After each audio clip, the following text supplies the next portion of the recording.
বিশ্ব নবীর পথ চিরশান্তির পথ, অশান্ত বিশ্বে তুমি রহমত। এসো তাই মেধা মননে জেনে নি। বিসমিল্লাহির রহমানির রহিম। আলহামদুলিল্লাহি রাব্বিল আলামিন, ওয়াসসালাতু ওয়াসসালামু আলা রাসূলিহিল আমিন, ওয়া বাদ। সুপ্রিয় দর্শক, আপনারা দেখছেন এনটিভির নিয়মিত অনুষ্ঠান দারসুল হাদিস। আমরা দরসে হাদিস পেশ করে থাকি রিয়াদুস সালেহীন, ইমাম নববী রাহিমাহুল্লাহ তাঁর সংকলিত রিয়াদুস সালেহীন থেকে আমরা আলোচনা করে থাকি। আজকে আমরা আলোচনা করব অসুস্থ ব্যক্তিকে দেখতে যাওয়া, পরিচর্যা করা এ সম্পর্কে। আপনারা নিজেরাও আপনাদের ঘরে রিয়াদুস সালেহীন বইটি রাখতে পারেন এবং যখন যে আলোচনা হয় সেটা দেখে নিতে পারেন। সুপ্রিয় দর্শক, প্রথমে আমরা আবি হুরায়রা রাদিয়াল্লাহু তাআলা আনহু থেকে বর্ণিত একটি হাদিস আপনাদের সামনে পেশ করব। عن أبي هريرة رضي الله تعالى عنه أن رسول الله صلى الله عليه وسلم قال: حق المسلم على المسلم خمس: رد السلام، وعيادة المريض، واتباع الجنائز، وإجابة الدعوة، وتشميت العاطس। متفق عليه। আবু হুরায়রা রাদিয়াল্লাহু তাআলা আনহু বলেন, আল্লাহ রাসূল সাল্লাল্লাহু আলাইহি ওয়াসাল্লাম বলেছেন, হাক্কুল মুসলিমি আলাল মুসলিমি খামসুন, এক মুসলিমের উপর অন্য মুসলিমের 5টি অধিকার। তন্মধ্যে সর্বপ্রথম বলেছেন রাদ্দুস সালাম, সালাম দিলে সালামের উত্তর দেয়া।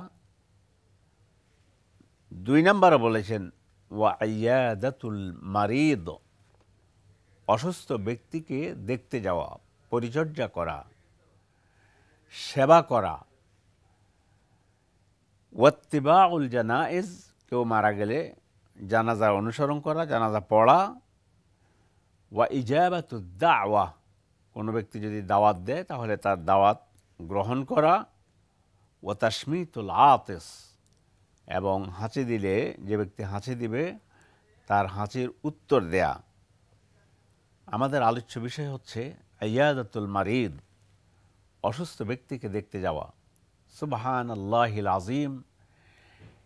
অসুস্থ ব্যক্তিকে দেখতে যাওয়া সম্পর্কে আরেকটা হাদিসের মধ্যে এসেছে, হাদিসে কুদসি।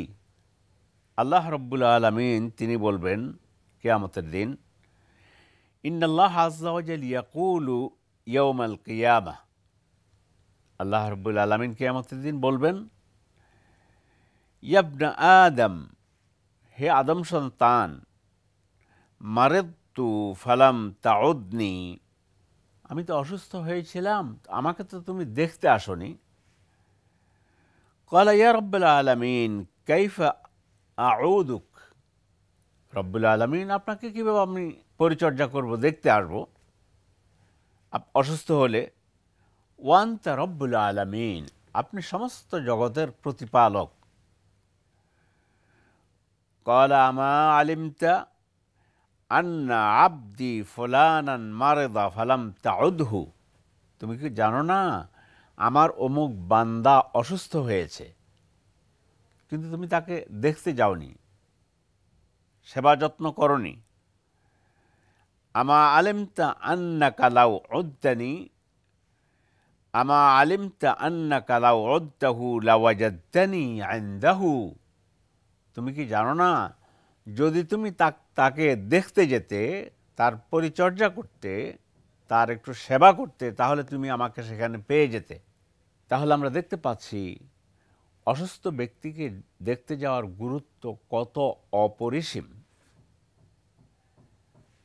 অসুস্থ ব্যক্তিকে দেখতে গেলে সেখান থেকে আমরা নিজেরাও শিক্ষা গ্রহণ করতে পারি। এই জন্য আল্লাহ রাসূল আদেশও করেছেন, উদু আল মারিদ, অসুস্থ ব্যক্তিকে দেখো, দেখতে যাও। পরিচর্যা করো। উদুল মারিদ, লাভ হবে কি, সেখানে গিয়ে আমি আমার নিজের ব্যাপারে তখন বুঝতে পারবো যে আমি যে সুস্থ আছি, এই সুস্থতা কত বড় নিয়ামত। এই বিষয়টি যদি আমরা হাসপাতালে রোগী দেখতে যাই, রোগীদেরকে দেখতে গেলে আমরা এটাও সেখান থেকে উপদেশ গ্রহণ করতে পারি যে আমি যদি এভাবে অসুস্থ হয়ে পড়ি, এখন তো আমি সুস্থ আছি, এই জন্য হাদিসের মধ্যে এসেছে ইগতানিম খামসান কাবলা খামসিন, 5টা জিনিসের উপরে 5টা জিনিসকে গনিমত মনে করো। ওয়াসিহাতাকা কাবলা সাকামিকা, অসুস্থ হওয়ার আগে সুস্থতাকে তুমি গনিমত মনে করো, কারণ অসুস্থ হওয়ার পরে তারপরে তখন বোঝা যাবে যে সুস্থতা কত বড় নেয়ামত ছিল। প্রিয় দর্শক, তা আল্লাহ রাসূল আদেশও করেছেন উদু আল মারিদ, তিনি নিজে অসুস্থ ব্যক্তিকে দেখতে যেতেন। আরেক হাদিসের মধ্যে এসেছে ইন্নাল মুসলিম ইজা আদা আখাহুল মুসলিম, কোনো মুসলিম যদি তার অসুস্থ ভাইকে দেখতে যায়, তাকে একটু সেবা করে, পরিচর্যা করে, তাহলে এর বিনিময় হবে কি, ইয়াউদ মুসলিমান ওয়ান আবি মুসা রাদিয়াল্লাহু আনহু ক্বালা রাসূলুল্লাহ সাল্লাল্লাহু আলাইহি ওয়াসাল্লাম উদু আল মারিদ, তোমরা অসুস্থ ব্যক্তিকে দেখতে যাও। ওয়া আত'আমুল জা'i', ক্ষুধার্ত ব্যক্তিকে খাদ্য দান করো। ওয়াফাক্কুল আনি, আর যদি কেউ জেলে থাকে তাহলে তাকে জেল থেকে বাহির করার জন্য চেষ্টা করো। অন্য হাদিসে এসেছে রাসূলুল্লাহ সাল্লাল্লাহু আলাইহি ওয়াসাল্লাম বলেছেন মা মিন মুসলিমিন ইয়াউদু মুসলিমান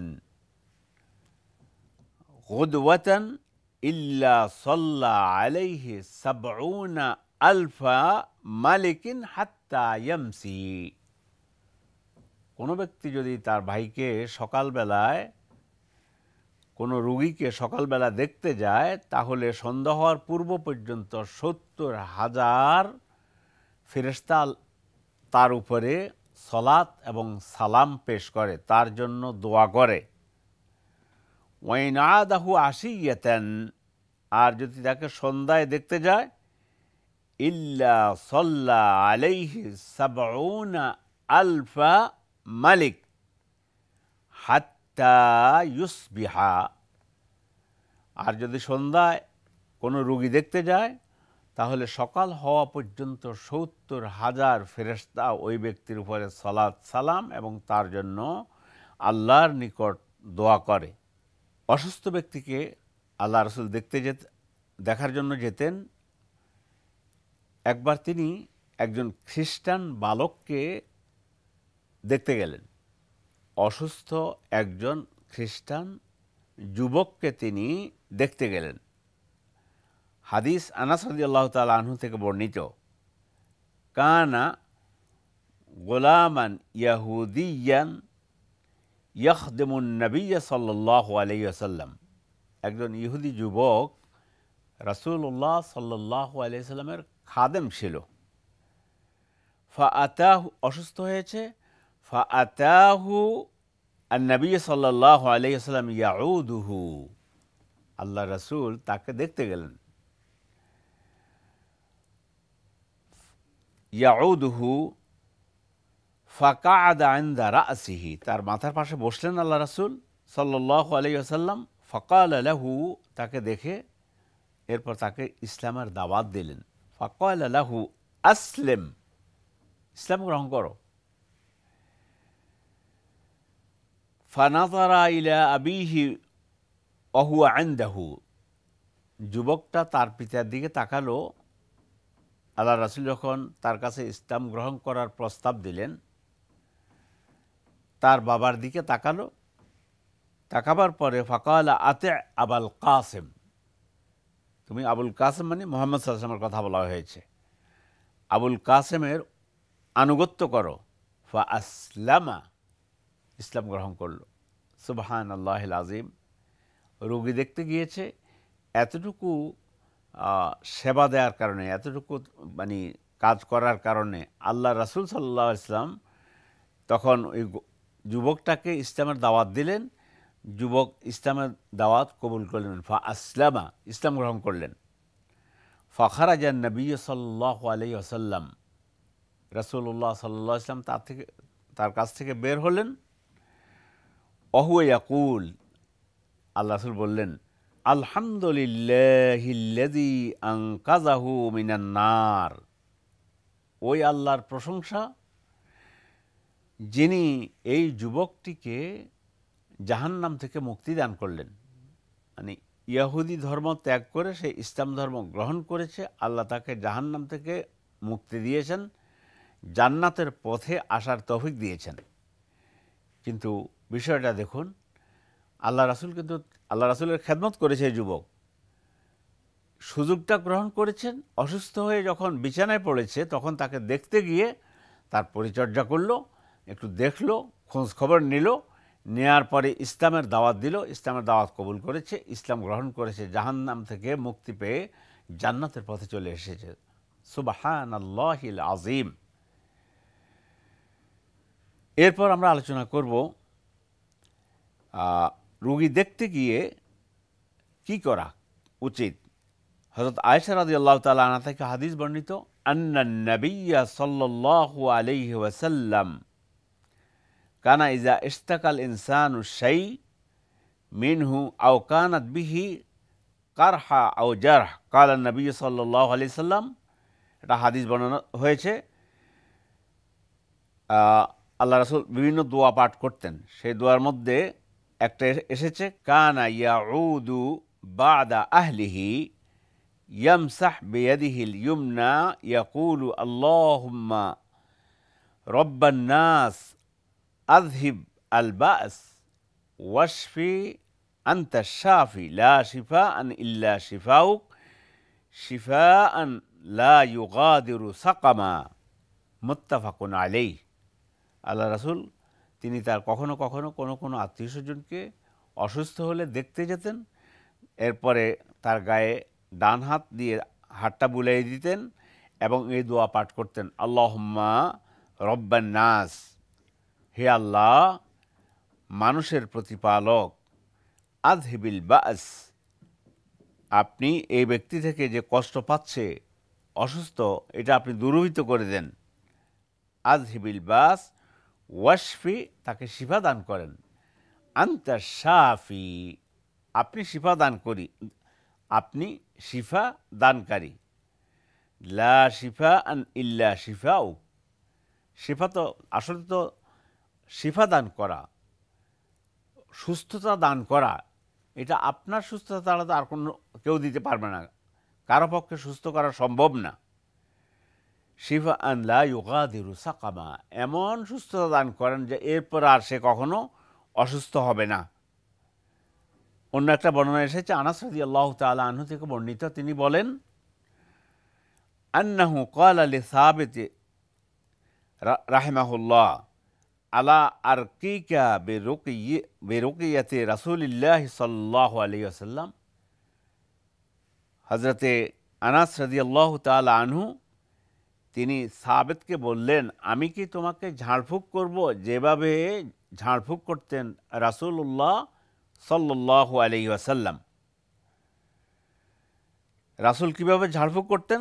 ক্বালা বালা, তিনি বললেন যে হ্যাঁ, আপনি এভাবে আমাকে ঝাড়ফুঁক করুন।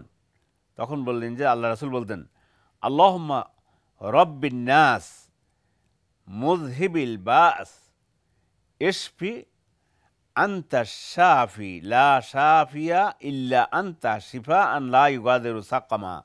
রাওয়াহু আল ইমাম আল বুখারী। আনাস রাদিয়াল্লাহু তাআলা আনহু বলতেন যে তিনি তখন দোয়া করলেন যে আল্লাহ রাসূল এভাবে বলতেন, আল্লাহুম্মা রব্বিন নাস, হে আল্লাহ মানুষের প্রতিপালক, মুযহিবিল বাস, মুযহিবাল বাস, যিনি বালা মুসিবত দূর করেন। ইশফি, আপনি তাকে শিফা দান করুন। আনতা শাফি, আপনি শিফা দানকারী। লা শাফিয়া ইল্লা আনতা, শিফা দানকারী তার কেউ নেই আপনি ব্যতীত। লা ইউগাদিরু সাকামা, এমন শিফা দান করুন যার পরে আর কোনো অসুস্থ থাকবে না, তাকে পুরোপুরি সুস্থতা দান করুন। হযরত সাদ ইবনে আবি ওয়াক্কাস রাদিয়াল্লাহু তাআলা আনহু থেকে বর্ণিত, রাসূলুল্লাহ সাল্লাল্লাহু আলাইহি ওয়াসাল্লাম তিনি বললেন যে আল্লাহ রাসূল আমাকে দেখতে আসলেন। আমি একটু অসুস্থ হয়েছিলাম, রাসূলুল্লাহ সাল্লাল্লাহু আলাইহি ওয়াসাল্লাম আমাকে দেখতে আসলেন। দেখতে এসে তিনি বললেন, আল্লাহুম্মা ইশফি সাদান, আল্লাহ আপনি সাদকে সুস্থ করুন। 3 বার এ কথা বলেছেন। ইমাম মুসলিম হাদিসটি বর্ণনা করেছেন।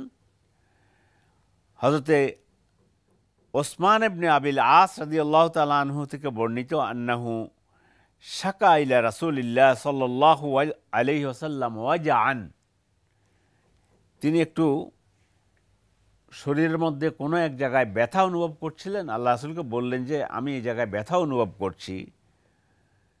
তখন রাসূলুল্লাহ সাল্লাল্লাহু আলাইহি সাল্লাম তিনি ফাকাল রাসূলুল্লাহ সাল্লাল্লাহু আলাইহি ওয়াসাল্লাম দা ইয়াদাকা আলাল্লাযী ইয়ালাম মিন জাসাদিকা, যেখানে তোমার ব্যথা হচ্ছে ওখানে তোমার হাতটা রাখো, রেখে অকুল বিসমিল্লাহ, 3 বার বিসমিল্লাহ বলার জন্য বলা হয়েছে। অকুল সাবা মাররাত, আর 7 বার বলো আউযু বিইজ্জাতিল্লাহি ওয়া কুদরতিহি মিন শাররি মা আজিদু আও উহাযিরু।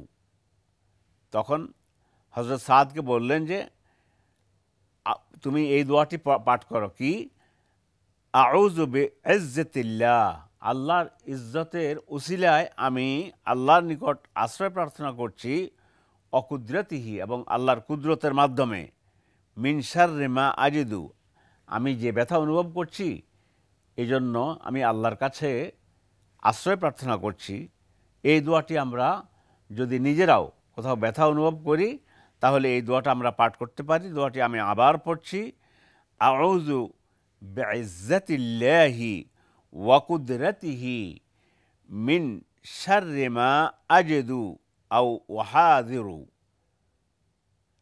আব্দুল্লাহ ইবনে আব্বাস রাদিয়াল্লাহু তাআলা থেকে হাদিস বর্ণিত, তিনি বলেন আল্লাহ রাসূল বলেছেন, মান আদা মারিদান লাম ইয়াহদুরুহু আজালুহু ফাকাল ইনদাহু 7 মাররাতিন আসআলুল্লাহাল আযীম রব্বুল আরশিল আযীম আন ইয়াশফিয়াকা ইল্লা আফাহুল্লাহু মিন যালিকাল মারাদ, রাওয়াহু আল ইমাম আবু দাউদ ওয়া তিরমিজি ওয়া ক্বালা হাদিসুন হাসানুন ওয়া ক্বালা আল হাকিম হাদিসুন সহিহুন আলা শারতিল বুখারী। হাদিসটা হচ্ছে আব্দুল্লাহ ইবনে আব্বাস রাদিয়াল্লাহু তাআলা আনহু বলেন, রাসূলুল্লাহ সাল্লাল্লাহু আলাইহি ওয়াসাল্লাম বললেন, কোনো ব্যক্তি যদি কোনো অসুস্থ ব্যক্তিকে দেখতে যায়, এখনও তার মৃত্যু এসে যায়নি, মৃত্যুশয্যা নয়, এর আগে, ফাকাল ইনদাহু 7 মাররাত, তার পাশে গিয়ে 7 বার বলবে আসআলুল্লাহাল আযীম, আসআলুল্লাহাল আযীম রব্বাল আরশিল আযীম আন ইয়াশফিয়াকা, আমি মহান আল্লাহ তাআলার নিকট চাচ্ছি, প্রার্থনা করতেছি, যাচনা করতেছি, দোয়া করতেছি, আল্লাহ তাআলা আপনাকে শিফা দান করুন। ইল্লা আফাহুল্লাহু মিন যালিকাল মারাদ, এভাবে দোয়া করলে আল্লাহ রাব্বুল আলামিন ওই ব্যক্তিকে অসুস্থতা থেকে আল্লাহ তাআলা তাকে সুস্থতা দান করবেন। প্রিয় দর্শক, আমরা যে দোয়াগুলো পাঠ করলাম এটাকে বলা হয় আর রুকিয়া আশ-শারঈয়া, ইসলামের পদ্ধতিতে ঝাড়ফুঁক করা। তাহলে আমরা অসুস্থ ব্যক্তিকে দেখতে গেলে এই সমস্ত দোয়াগুলো পড়ে তাকে ফুঁ দিতে পারি, ঝাড়ফুঁক করতে পারি। এছাড়াও অসুস্থ ব্যক্তির যারা আত্মীয় স্বজন আছে তাদেরকে সান্ত্বনা দেয়া, তাদেরকে বলা আর এছাড়াও অসুস্থ ব্যক্তিকে বিভিন্নভাবে সাহায্য করা, এটাও একজন মুসলমানের দায়িত্ব এবং কর্তব্য। যতটুকু সম্ভব ততটুকু সহযোগিতা করা একজন মুসলমানের উচিত। যেমন কারো যদি রক্তের প্রয়োজন হয় তাহলে তাকে রক্ত দান করা। কোরআনে কারিমে এসেছে আল্লাহ রাব্বুল আলামিন তিনি বলছেন, মিন আজলি যালিকা কাতাবনা আলা বানি ইসরাঈল আন্নাহু মান কাতালা নাফসান বিগাইরি নাফসিন আও ফাসাদিন ফিল আরদি ফাকাআন্নামা কাতালান নাসা জামিআ ওয়া মান আহইয়াহা ফাকাআন্নামা আহইয়ান নাসা জামিআ। আয়াতের শেষ অংশ হলো, কোনো ব্যক্তি যদি কোনো ব্যক্তিকে যে কোনোভাবেই হোক বাঁচাইয়ে দেয়, আগে গিয়েছে কোনো ব্যক্তি যদি অন্যায়ভাবে কোনো ব্যক্তিকে হত্যা করে, সে যেন গোটা পৃথিবীর সমস্ত মানুষকে হত্যা করল। আয়াতের শেষ অংশ হলো, কোনো ব্যক্তি যদি কোনো ব্যক্তিকে বাঁচাইয়ে দেয়, অর্থাৎ বাঁচিয়ে থাকার জন্য চেষ্টা করে, বাঁচিয়ে রাখার জন্য চেষ্টা করে, তো যেমন ব্লাড দান করার মাধ্যমে এখন রক্তের প্রয়োজন, আপনার সাথে রক্তের গ্রুপ মিলে গিয়েছে, রক্ত দান করলেন একজন ব্যক্তিকে, আলহামদুলিল্লাহ সুস্থ হয়ে উঠেছে। কোরআনের আয়াত আল্লাহ তাআলা তিনি বলতেছেন, ফাকাআন্নামা আহইয়ান নাসা জামিআ, এই যেন পৃথিবীর সমস্ত মানুষকে বাঁচাই দিল। এই জন্য আমরা আমাদের রাসূলের সুন্নাহ অনুসরণ করে অসুস্থ ব্যক্তিকে আমরা দেখতে যাব, পরিচর্যা করব, প্রয়োজন হলে আমরা তাকে ব্লাড দান করব। অন্য কোনো প্রয়োজন, অন্যান্য যেগুলো আমরা, যেমন কিডনি দান করা যদি সম্ভব হয়, আমরা এগুলোর মাধ্যমে অন্যকে, রোগীকে বাঁচিয়ে উঠাবার জন্য চেষ্টা করব। আবারও স্মরণ করে দিচ্ছি, একজন রোগীকে দেখতে যাওয়ার মধ্যে কী যে ফজিলত, আল্লাহ রাসূল সহিহ হাদিসের মধ্যে বলেছেন যে কোনো ব্যক্তি যদি একজন রোগীকে দেখতে যায়, সকালবেলা দেখতে গেলে ৭০,০০০ ফেরেশতা তার জন্য দোয়া করতে থাকে সন্ধ্যা পর্যন্ত। আবার সন্ধ্যাবেলায় দেখতে গেলে ৭০,০০০ ফেরেশতা তার জন্য দোয়া করতে পারে সকাল পর্যন্ত। প্রিয় দর্শক, আসুন আমরা আল্লাহ রাসূলের কথা শুনেছি, রাসূলের পথ অনুসরণ করে আমরা আমাদের যারা অসুস্থ আছে, যারা রোগী হয়ে হাসপাতালে আছে, যেখানে বাড়িতে আছে, আমরা রোগীকে দেখতে যাব, রোগীর পরিচর্যা করব। আল্লাহ তাআলা আমাদেরকে তৌফিক দান করুন এবং রোগীর প্রতি আমাদের যে হক, এটাকে হক বলা হয়েছে, হাক্কুল মুসলিম আলাল মুসলিম, এক মুসলিমের উপর অন্য মুসলিমের অধিকার, আমরা রোগীর অধিকার যেন আমরা দিতে পারি। আল্লাহর কাছে তৌফিক কামনা করে এখানে শেষ করছি। আল্লাহর কাছে তৌফিক কামনা করে এখানেই শেষ করছি। হাযা ওয়া সাল্লাল্লাহু ওয়া সাল্লামা আলা নাবিয়্যিনা মুহাম্মদ ওয়া আলা আলিহি ওয়া সাহবিহি আজমাইন। ওয়াসসালামু আলাইকুম ওয়া রাহমাতুল্লাহি ওয়া বারাকাতুহু। বিশ্ব নবীর পথ চিরশান্তির পথ, অশান্ত বিশ্বে তুমি রহমত।